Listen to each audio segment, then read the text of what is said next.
foliar fertilization. This is actually a presentation I gave at the Minnesota Grape Growers a couple of weeks ago, and it's a generic presentation. So we're not really promoting any of the Agro-K products, but hopefully you'll be able to fit them in where we can. And I'm going to just run through this quickly. Then we're going to talk a little bit about soils, and then we're going to break up into our crop groups, and then we'll dismiss you. It's such a beautiful day out. I wished I was pruning grapes. All right. You could come help. Yes, I should come help. Why do we use foliar fertilization?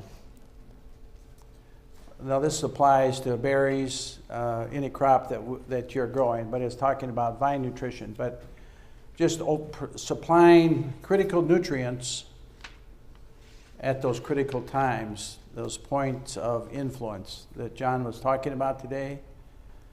We think we have an understanding of what nutrients are needed at the various critical times in a plant's development. And so when we put together a program, and if you see the apple chart out there and the wine grape, the diagram, that's not something we just made up. That's based on some science and some research to give you what the critical points are and which nutrients. So that's one reason why you would use foliar fertilization. And another would just be to improve growth, correct any deficiencies that you learn from sap analysis or from tissue tests. And for grape growers particularly, I will still use tissue testing. You know, John talked about, well, it's not accurate because you sample this new leaf up here, but usually when I ask growers to sample wine grapes, I want them to take leaf tissues across from the fruit cluster in that fruit zone. Those leaves are warehouses of that nutrient, and those will give us some accurate information. So I'm not dismissing tissue testing.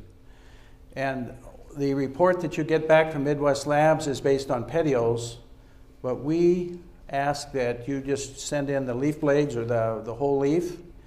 And then Dr. Culver, who is a consultant in California, 15 years of work on leaf analysis, he's developed norms which will give us some guidance as to which nutrients are needed at what time and what stage of growth in wine grapes. And on strawberries, of course, Dell can help you with that if you have some issues early on. They'll be able to give them. So I'm not throwing out tissue testing. I will still use tissue testing as a way to monitor and to know what's going on. But I want you to sample those leaves in the fruit zone, because that's going to be an indicator. Those nutrients are the warehouse that are going to be moved to the fruit. What's there? That's what we need to know. And it will be interesting if we do sap analysis. I would probably like to do some tissue testing and compare. What are the differences? What did we learn? What are we missing? In the Minnesota soils on grapes, usually when I look at them, nitrogen, there's so much organic N. Nitrogen is always sky high in wine grapes. It's just off the charts usually. And potassium, because they grow so fast, is usually low. So we're always deficient in potassium in wine grapes and very high. And so there's the question, well, how do we get that vine to balance better? And that's where we would come to foliar feeding, would be to enhance that balance, to get that balance going. Another one would be just to improve disease resistance. Just by giving the right nutrients at the right time, that plant is better to ward off disease. Frost mitigation, the KDL, this is something we're all going to be challenged with this year with this early warm-up. And Dell and I have been talking about how bud break many times relates to soil temperature. So you watch your soil temperature, and as soon as that soil starts warming up and we have a lot of 40-degree nights, it doesn't go down to freezing anymore. that soil warms up and stays warm, those buds are going to start swelling. We're going to start to see some kind of sap movement and some push. I've been getting calls already from Texas and Oklahoma. You know, a guy called me from Texas, his peaches are in full bloom. But he said there's no pollinators. There's no bees, there's no bumblebees, there's nothing out there yet. Here it is still March and there's no pollinators. Same with a blueberry grower that I work with in Oklahoma. He grows blueberries in containers. He has 30-gallon containers that he grows his blueberries in. And so those blueberries, they warm up even faster than soil. If you had them planted in the soil, those containers are above ground. They get heat all the way around. And already he's got bud swell, and he said, if he's got a week of 70-degree weather down there, he said, I'm going to have plants starting to bloom already. So those kind of issues, we need a product like KDL. Now, Gary Thompson here, he's from Nebraska. He asked John yesterday, can you mitigate frost? John Kemp doesn't know about our KDL or what we do to mitigate frost. But his answer was, by raising the sugar level in the plant, just by increasing sugars in the plant, you will give 2 or 3 degrees. And then if you get potassium in the plant, you could get another 2 or 3 degrees. Well, that's exactly what we try to do with our foliar KDL. It's a dextrolac, or it's a sugar attached to the potassium salt with seaweed. So we're trying to stimulate sugar in that plant, and we put a little seaweed with it to actually increase the uptake and mobilization throughout that plant. So we consistently, if you can get it on 36 to 24 hours before that cold front comes, you know, we're seeing 3 to 5 degrees help, unless it stays for a long time. If it goes to 27 for 8 hours, that's a real stress that plant is under. So it depends on the preparation you've had, how you manage your nitrogen. It's again intentional management. Everything you can do to reduce that frost injury in your plant, do it. Don't rely on one foliar application of KDL. Do everything you can. Hold back on your nitrogen. Don't get that on too early. Fall feed those grapes or raspberries or blackberries. Build that carbohydrates in. See, when you've got a lot of good stored carbohydrates, particularly a P and K, that nitrogen can't dominate right away. If you don't have any soil warms up, there's organic in there, which is easily taken up? The nitrogen. The nitrogen comes up, you get this lush growth, and we're off to a wonderful start, you know? And then it goes to 28 degrees, and then we have injury. So that fall feeding is so critical to store those carbohydrates, to that potassium and phosphorus. And we used to have the 0-18-25 with 1% boron, and some areas had an issue with too much boron, and so we moved to 0-20-26. It's just a little more phosphorus and a little more potassium. If you need boron in your fall feed, we have a product called Topset, and Topset is boron and moly, and those are all good for a fall feed. We also have boron and moly in that multi-purpose micronutrients that I ask many of you growers to put on in the fall. It's the same thing. You're just building in those minor elements, but also that P and K is so important. It's so important to get through that cold.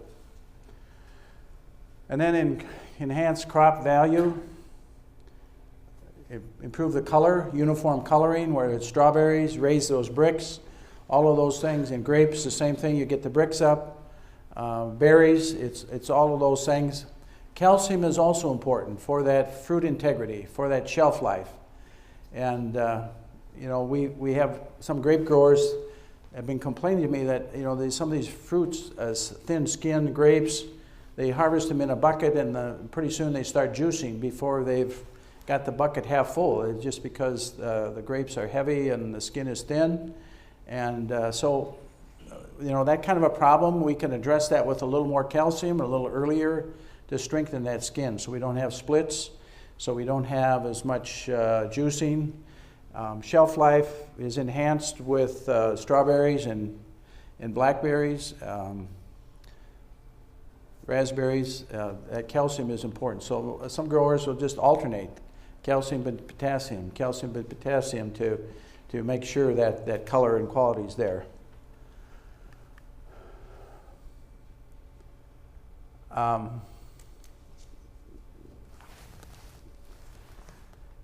Understanding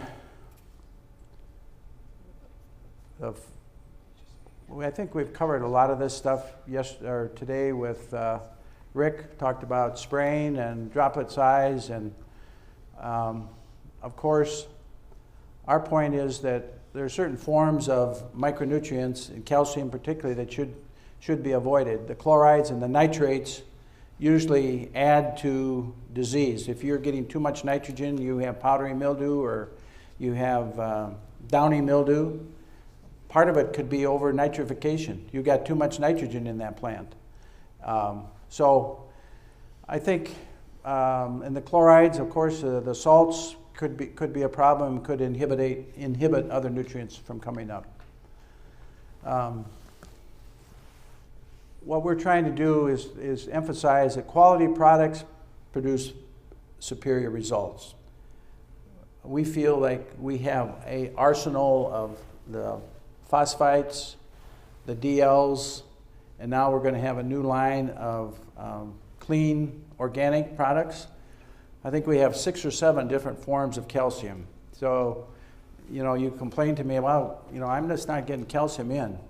Well, I probably would say, well, let's try a different form and see, maybe something is holding us up, or after a SAP test we find out, oh, this combination would be some calcium and magnesium would be very good, or some Vigor Cal boron with some magnesium would be good. Those kind of combinations we can do for you. Based on your tissue test or your SAP analysis, we'll be able to make those kind of quick adjustments and get those calcium in there. I'm going to keep going here. Consider the calcium, or the nutrient form, the stage of the plant, the rate and the time of day, and I think we've talked about that. And usually, you know, if you're unclear as to what rate you should be going, we're available to work with you on that or put that in the program.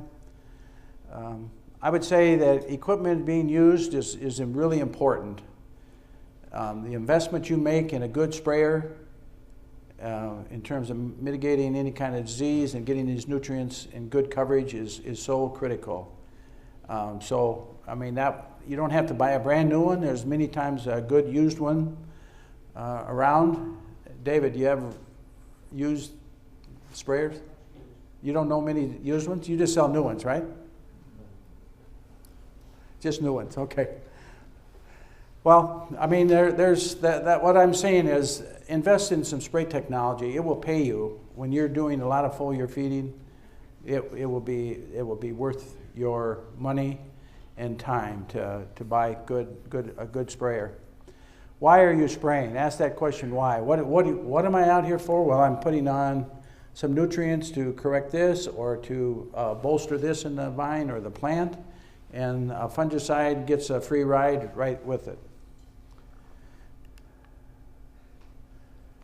This is, you know, there's some people that still debate the effectiveness of foliar feeding. You know, they say, well, no, it's not the way you do it.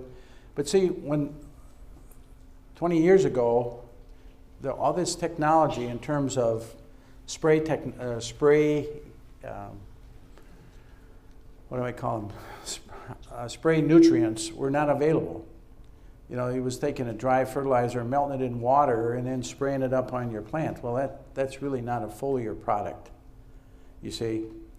You want something that's designed for foliar application that will be absorbed readily through the leaf, translocate throughout the plant. And with the phosphite system that Agro-K promotes, you had better well also have groceries in the soil. Because what we're doing is by foliar feeding and stimulating that root system, we're actually enhancing that plant, the forage for nutrients through the soil. We want that plant to pull up additional nutrients. So we're spraying Systems Cal or Systems Zinc that is going throughout the vine or plant, whatever plant we are, and it is flushing additional rooting, fine hair feeder roots, and you have phosphorus come up, you have zinc come up, you have other nutrients come up, and you didn't even spray that. You say, well, where did that come from? And we've done this many times where you've taken a tissue test before you sprayed something, and then you take a tissue test like 10 days afterwards, and you say, I sprayed calcium, but look at the phosphorus came up, all these other nutrients came up. Where'd that come from? I didn't spray that. Well, it's because you flushed the root system, and that plant was actually pulling up additional nutrients that were there that it needed. He talked about that plant self-regulate nutrients. So what we're doing then is to kind of force that plant to do that. Anytime we use Sim Spray will also do the same thing. It will flush the root system and increase that uptake of nutrients through the root system.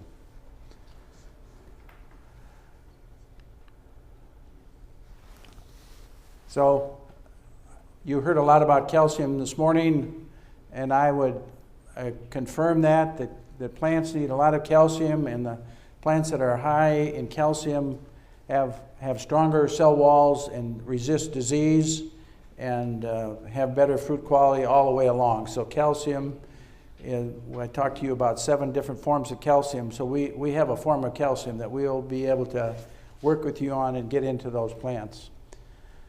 Micronutrients, I think there's an array of opportunity there to get these in. So we're just going to keep on going. When you have good calcium levels and you're able to enhance the plant's resistance to disease, the cell wall is thicker, you minimize disease severity, avoid too much N, good management of that. The nitrogen to calcium ratio, we'd like to see it more 2 to 1, not more like 3 to 1 actually, but closer to 2 to 1. Good nutrient levels help reduce insect pressure. So that's we're just agreeing with what John said this morning. We do believe that. We have seen that. That is really something that we believe. And use pesticides as needed, but you can put them together and have the same ride through the vineyard or through the orchard or through the berry patch, and it will save you time. Most of these products are very compatible. A novice question on pesticides. Yes. How do you know what pests are causing the damage? How do I know what? What type of insect is causing the damage? Do you trap them? Usually you have to observe them, yes. You either trap them or you know, like if it's in strawberries, you're out there turning the leaves over, you get a glass and inspect them very carefully to see the mite or... Is that true, Del? How do you know? You have a feeling or what? Insects attacking a plant. Watch them 50 feet away, you should be able to see it. That's a good point. And it doesn't take, say it doesn't, it does for some, but cyclamine is one example on strawberries where it's very tiny, you can't see it just by looking at it with the naked eye, but you can see the effects of it. And that's a gnarly leaf situation. And you'll never see it if you pick up a leaf. It stays down into the crown. So you do need a lens to do, but you first look at observe what's the tracks, where are the tracks, what does the feeding look like?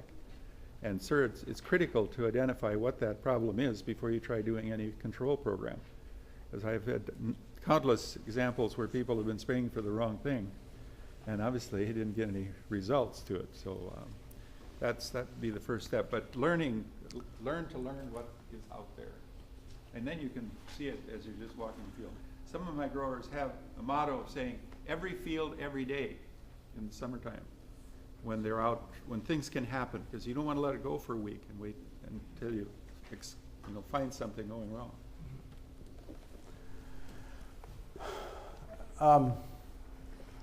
Fruit set. This is a big issue for grape growers and for many growers. There's always an issue with fruit set. Why here in Minnesota? Because the weather does not cooperate. We don't have good weather. It's either cool, raining, and so fruit set is a problem. But we have sprays. We have a 10-day pre-bloom spray, which we do on just about every crop that we work with. And I was talking with the California consultant about it. I said, some of my growers complain that they still have shot berries and they still miss that window that they want to maximize pollination and get that fruit set. What do you suggest? He said, have them make another spray. He said, that is so critical to get that fruit on there, the cost of that additional spray. So he said, have them move that spray 5 days earlier, maybe wait 5 or 6 days, and then repeat that spray. So you're actually putting 2 pre-bloom sprays on. So you have a variety that you are frustrated with. I cannot get the fruit to set on that variety. What can I do? I would suggest doubling up. And it's expensive, but it is a critical spray. So you spray and then it turns cool, or you get a rainy day. That pollination and all of that, the nutrients that you've laid right out there on the table could be compromised a little bit. So what you want to do is put that right there for that plant again. So repeat that spray. Don't put them right up on top of each other. Give it a 5 or 7 day interval and do it again. And you don't have to do it in every variety, but if you have varieties where you're having problem getting good fruit set, and it could be any crop, you can double up on that pre-bloom spray and enhance that. You're just widening that window, putting those groceries right in there to get it to go. Would you recommend one spray right at the CPI and then perhaps 5 days prior to that, or is that you just whenever, right around that CPI? Well, usually I want you to get it on before. So in other words, pollination is you're starting to see. I say 10 days pre-bloom, and somebody says, "Well, what do you mean 10 days pre-bloom? This variety blooms here, and this variety blooms here. How are you going to plug in 10 days pre-bloom?" That's what they're asking me. I said, "Well, look at the very earliest variety. You know when that guy blooms every year. You've got it in your records. That one, he's always first. When you see a bloom on that one, then you better get on the rest of them for sure, you see, because the other ones will be coming. And then I would say make your pre-bloom spray at that time right away, and then wait 5 or 6 days and repeat it. Now on young vines that you'll be working with, that won't be an issue for you for 3 years. You don't have young vines. I'm thinking of somebody else that had some new planting. We also recommend foliar feeding even new plantings. You say, well, why are you foliar feeding new plantings? And it's back to flushing the root system. We spray that on these grapes or any crop, any apples, whatever, to continue to flush that root system. The foundation to your orchard, your vineyard, your crop is a good root system. You want a good established root system. So you want to continue to flush those root system and put that into place. I think we're just about done here. Early fruit development is calcium, again, for storage. On grapes, when you start seeing color, you can put on some KDL. usually at first color on grapes or on blueberries, on any berry crop. When you start seeing it start to color up, it's you don't have to put a big load on, but a light load will keep that color going. Post-harvest. That's what John said, and that's what I'd like to say, and I know Del says that too. It's really important to prepare that crop for winter by feeding it properly. The micronutrients before the leaves start senescing, and you can still get good foliar uptake. I mentioned the polymer. The polymer is not needed for every place, but if you have an area of high wind and there's a lot of desiccation, and we do a lot of this with raspberry growers, that the canes are blown and desiccated, and an application after the leaves are all off, and here in Minnesota when rain just about turns to snow, that whatever that window is, 1st of November or whatever, to make a high-tech polymer application to coat that cane or that vine completely. It reduces the desiccation and actually protects the bud. We did this in Michigan. In Michigan, the blueberries right along the road, they would salt the road so heavily that salt dust would come off of the road and blow over into the blueberries, and there was a lot of salt injury on blueberries. And so by putting a polymer on after the leaves came off, it was like a prophylactic protectant against that salt damage. So if you have desiccation, if your vineyard or your crop is located where you get a lot of wind and there's a lot of desiccation, that's something that you could use. What polymer is that? It's called high-tech polymer, and Agro-K sells it. It's one part polymer to 20 parts water, and you usually put it on with a good mist blower so you get good coverage. The spray technology is important to that. You want that cane or vine completely wrapped. So we've had Maine growers tell us that they never had a raspberry crop because of the cold and winter damage until they started using the polymer, because that just seemed to help preserve the bud, hold the moisture, and the canes didn't desiccate, and so they got production. Larry? Yeah. Does that polymer help with like overwintering of powdery mildew spores? If you have spores, if you have disease on there, it's not going to prevent it. We have seen this polymer on transplants. In other words, before you set out tomato transplants, they would be in a tray, and you would mist them like 3 days before you set them out, and then you set them out. It actually does reduce disease pressure on what is it? What do they get, Del, when you put that root? I can't even. Yeah, I mean on a plant transplant check. Yeah, they don't damp off, and it's just a protectant. I mean, there's no fungicide or nothing on it. It just seems like it keeps that pathogen from getting in. That plant doesn't go into transplant shock and go down for 2 or 3 days and then finally come back. It's starting to roar right from the beginning. And so on vegetables, it has a place. We sell a lot of this polymer to arborists who spray ornamentals around the home. Your arborvitae, anything that you could get winter damage on and desiccation on, it will help protect them. All right, yes? I just want to make one observation. You were saying about frost and the potential for having an early frost this year and then basically maybe subsequent damage to fruit. You get a later cold snap, in April or whatever.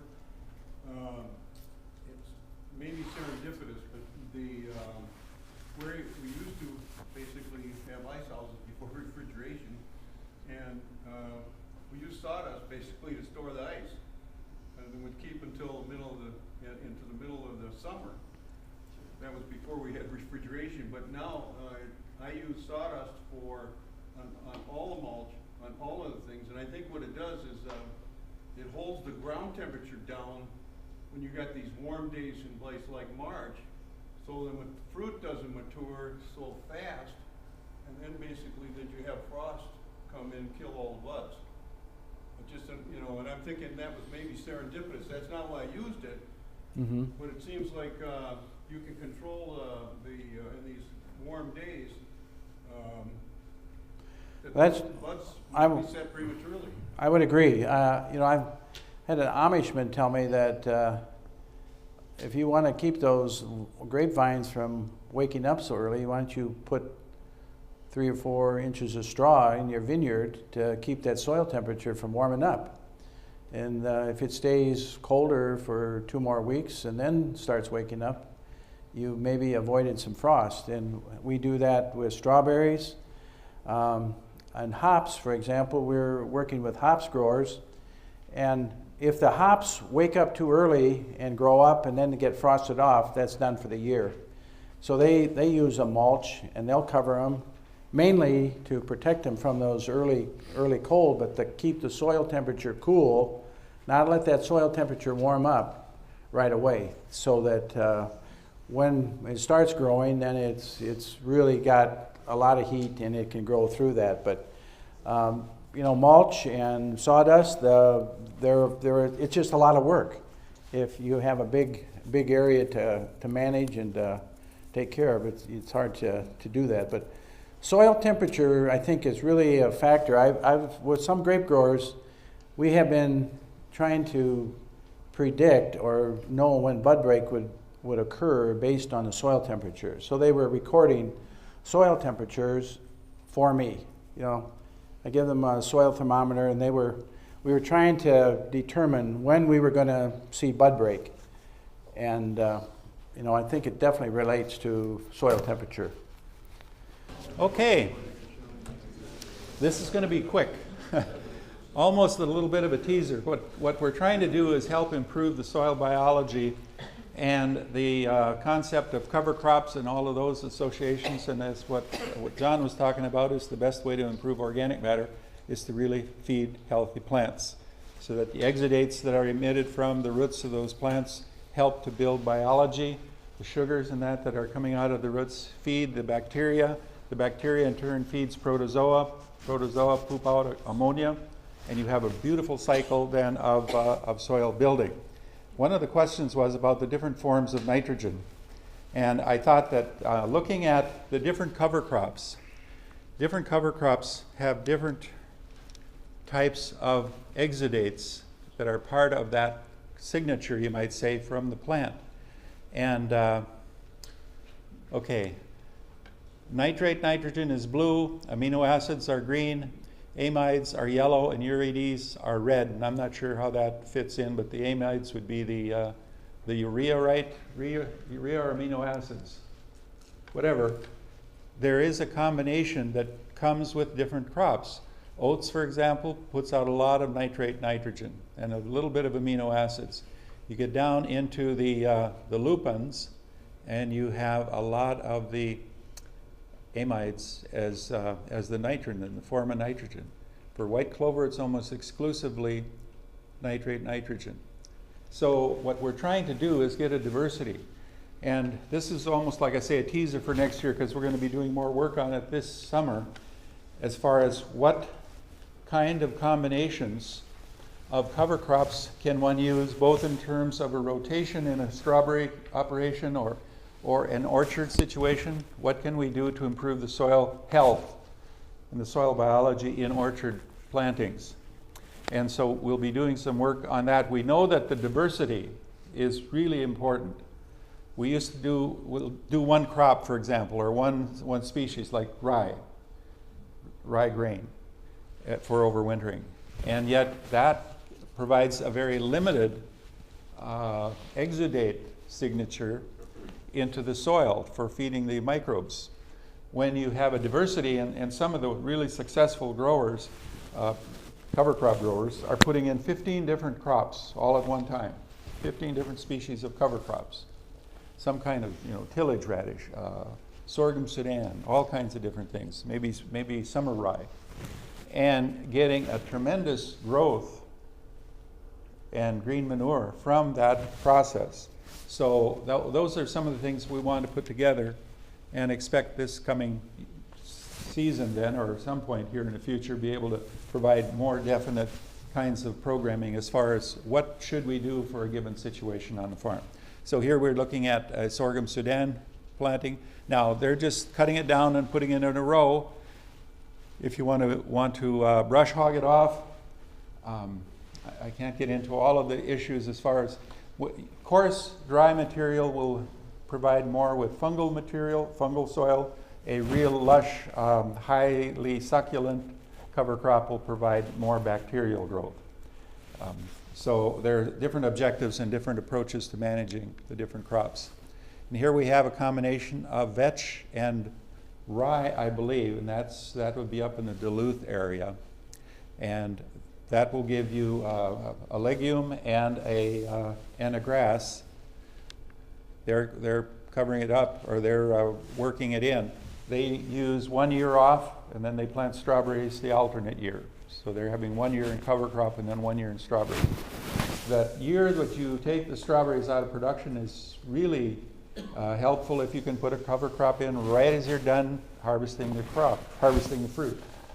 And then going into a cover crop for the fall, something like a sorghum Sudan, sun hemp, which is a legume, and a radish of some kind, or a brassica. Brassica really excites the organisms that are in the soil. Here's the vetch plant. You can see the coarse root system and the structure. You can see a lot of really coarse material as far as organic matter is concerned. Here's a radish field. I don't think there's anything else in there but the radish. That's one way of really absorbing the excess nutrients that are done after harvesting. You want to keep those things from being lost, from leaching away. And this will pull them up, and they work as fertilizer for the next spring's crop. So when you plant the next spring, you've got all of this nutrient that was in the radish available for that crop the next year. You get a long penetration, you get some breaking up of the soil, so you have better aeration in the soil.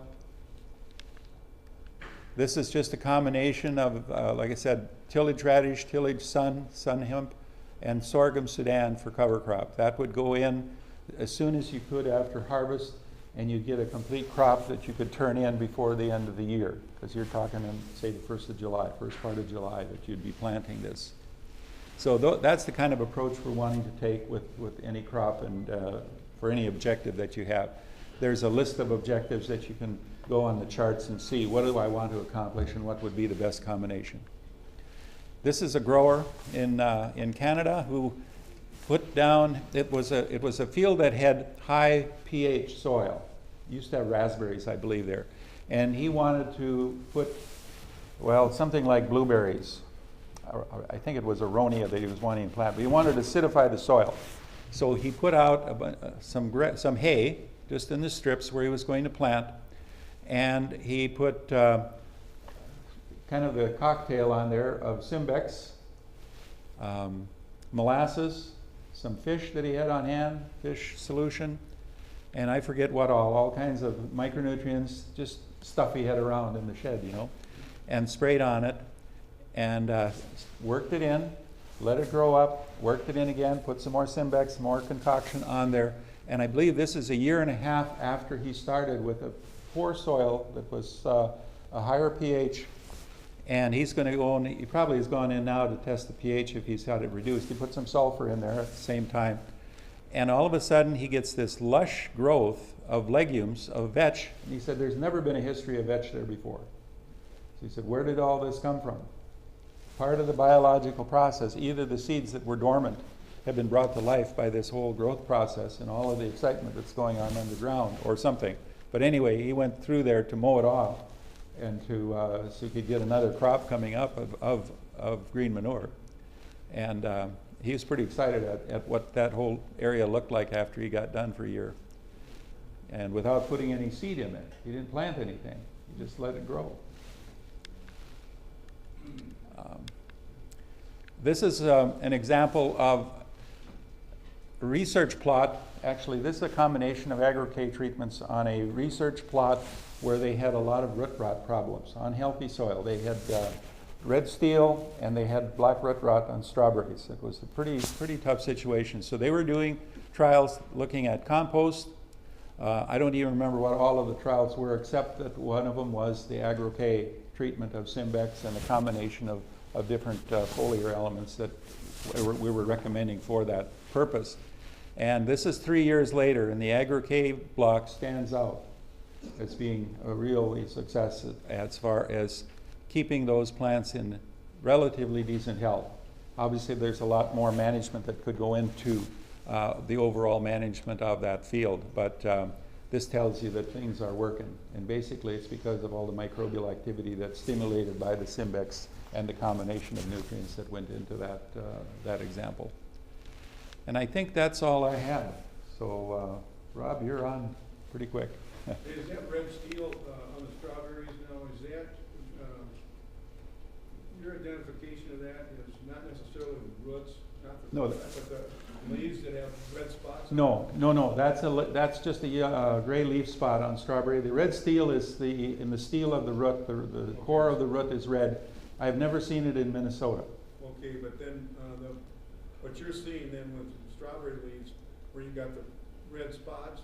That's a leaf fungus, and it's just called gray leaf spot strawberry. I could give you the scientific. It seems like it basically does a number after, especially after the second year. The situation where that becomes the most prolific, Kent is the variety that's most susceptible to that, and it's in conditions where you have a stress condition where the nutrients are low, basically. A sandy soil with low water frequency will give you a real problem with Kent. You put Kent on a heavy soil with plenty of nutrients and plenty of moisture, and it'll be totally green all year long. So it's a combination of nutrients, but there's also that variety's propensity for that disease. But the red steel is a Phytophthora in the root, and it shows up as a red color in the center of the root, which is called the steel. We don't see it here, but they do up there. Black root rot is the Rhizoctonia's predominant problem with that. We have what's called the Agro-K productivity tracker, and we just want to make a very simple version, very quick and easy, that you guys can track your results, see what you're doing, and look at your progress. Soil health is a term that gets thrown around a lot. It means different things to different people. If you're growing green carbon, it means one thing to you. If you're using brown carbon, it means something different. The term itself is really a moving target, and I'm amazed at the products out there that claim soil health, improving soil health. So, and I'm the type of person that I've learned a whole lot more from problem soils or mistakes or anything like that than you ever learn from a healthy soil. If the soil's healthy, you just assume, well, I did it right, move on. And a lot of times you learn from your problems more than anything. So the parts of the Agro-K productivity tracker is we measure the CO2 burst. They dry the soil, re-wet it. It's a measure of your CO2 that's being released. It's basically how much nitrogen is getting mineralized in the soil. We also track the organic seed to the organic N ratio. The simple version of that is, we're tracking what's going on underneath the soil. What those microbes, what's getting mineralized, what's going on below the soil. And then we also have a S5 complete. This is through, I didn't mention that this is through Ward Labs in Kearney, Nebraska. And Lance helped us set this up. So that's the three parts that we run, depending on the time of year you want to do this. Some of the main things that we want to monitor through that S5 complete test is, one is the CEC. That's kind of a measure of what your soil will hold. If you have a sandy ground, where I'm from, 8 or 9 CEC is, we consider that good soil. Work your way further north, I suppose a lot of them are in the teens here. That's basically like a sponge.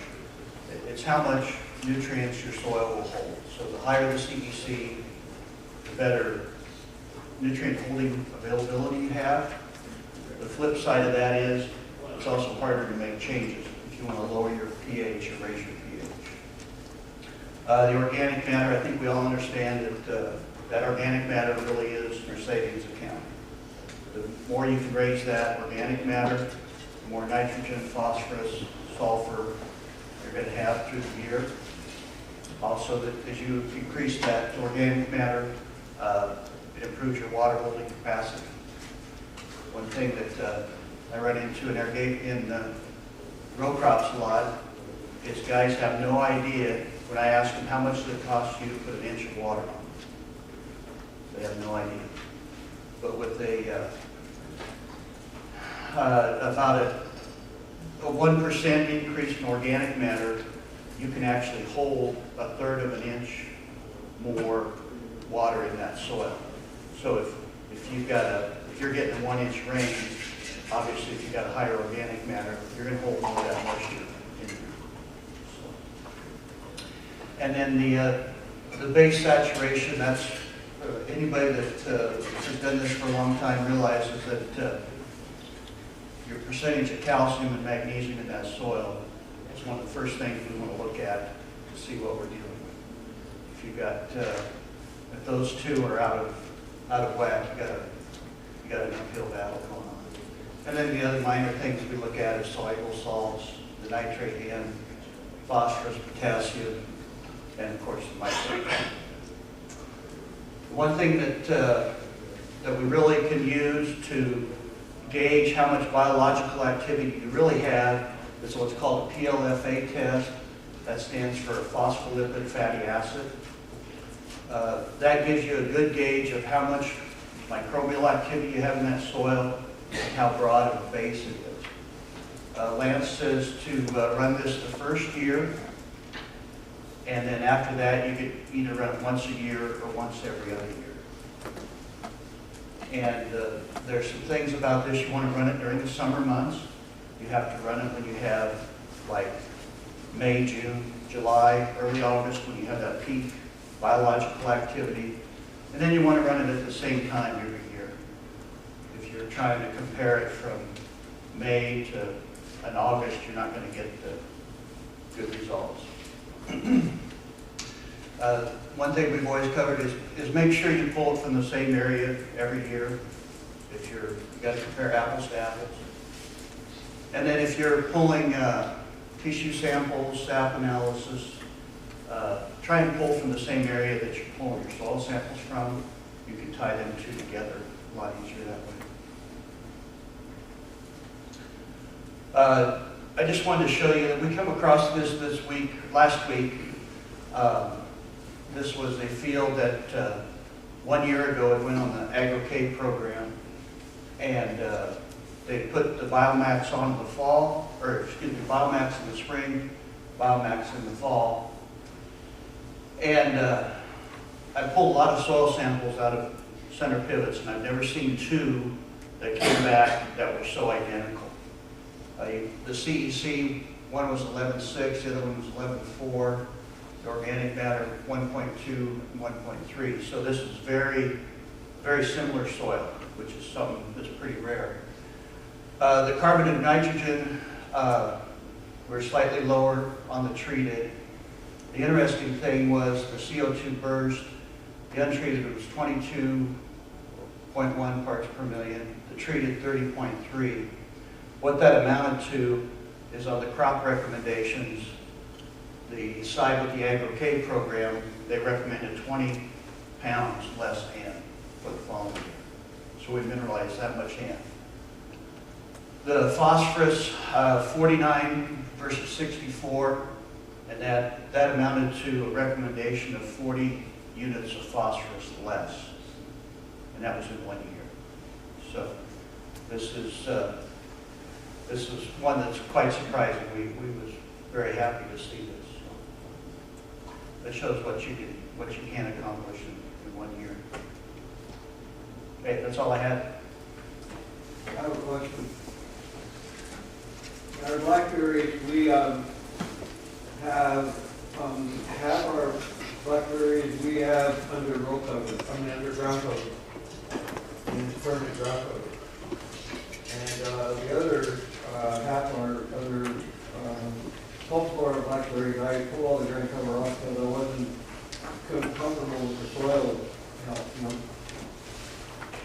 But where we have ground cover and we're going to leave it on, especially the strip grounds, other than what I'm doing with molasses and nutrients and stuff, I don't know what to do about otherwise other soil health other than continue with the Agro-K program. I mean, you know what I mean? I can't cultivate around them or do the other soil health. It's concerning. So your concern is that the plants are not pulling up enough nutrients, or you don't know what's there, or? Well, I think we know what our plants are doing. We're doing weed and Okay. stuff like that, but since the soil is covered all the time, you know, between the plants for 5 feet, I've got to cover, right? And then I've got to plant every 5 feet, and an opening in there. And just concerned about that soil health, the ongoing, continuing soil health, particularly like between the plants. So is it black plastic? Yeah, it's what we would call a geotech fabric, you know. Does it warm up faster, do you think? Oh, yeah. Oh, yeah. So that will all be a factor in terms of bud break and some of these other issues then too, for sure. When's the last time, you said you changed the soil? When's the last time we tested that? We did soil, we did tissue analysis last fall, and then we did soil work. Okay. I guess, am I comfortable with it, considering tissue analysis and so forth? I'm comfortable with the health of the soil, even because it's covered up all the time. Yeah, yeah. Well, I mean, there's a lot of vegetable growers that particularly you'll grow under plastic, but you know, eventually they pull it out and retill it and move it around. It's not permanent forever. Yeah. It's supposed to be there for 20 years. Yeah. Yeah. It's not unique. I would say if we saw something happening in the plants, in the tissue analysis or a sap analysis, then there would be definitely something we have to look at further. I guess I want to thank you. That's it. For your support, your attendance, your business. We do truly enjoy working with you folks, and our goal is to maximize your production and improve quality, and you know, the best way for us to do it is use our products, but I want you to test it too. I want you to do soil testing, tissue testing, sap analysis. If you have apples and you want to know fruit quality, we do food analysis. We try to do it all and put that information together and make a program and a plan to maximize what you're doing. So if you don't make money and you're not successful, we're not successful. So our goal is to make all of you very successful at what you're growing and what you're doing.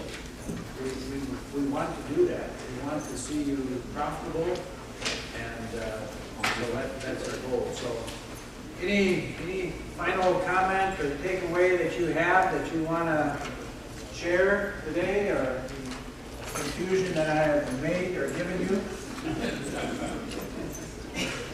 That's cool. That's always my fear, is that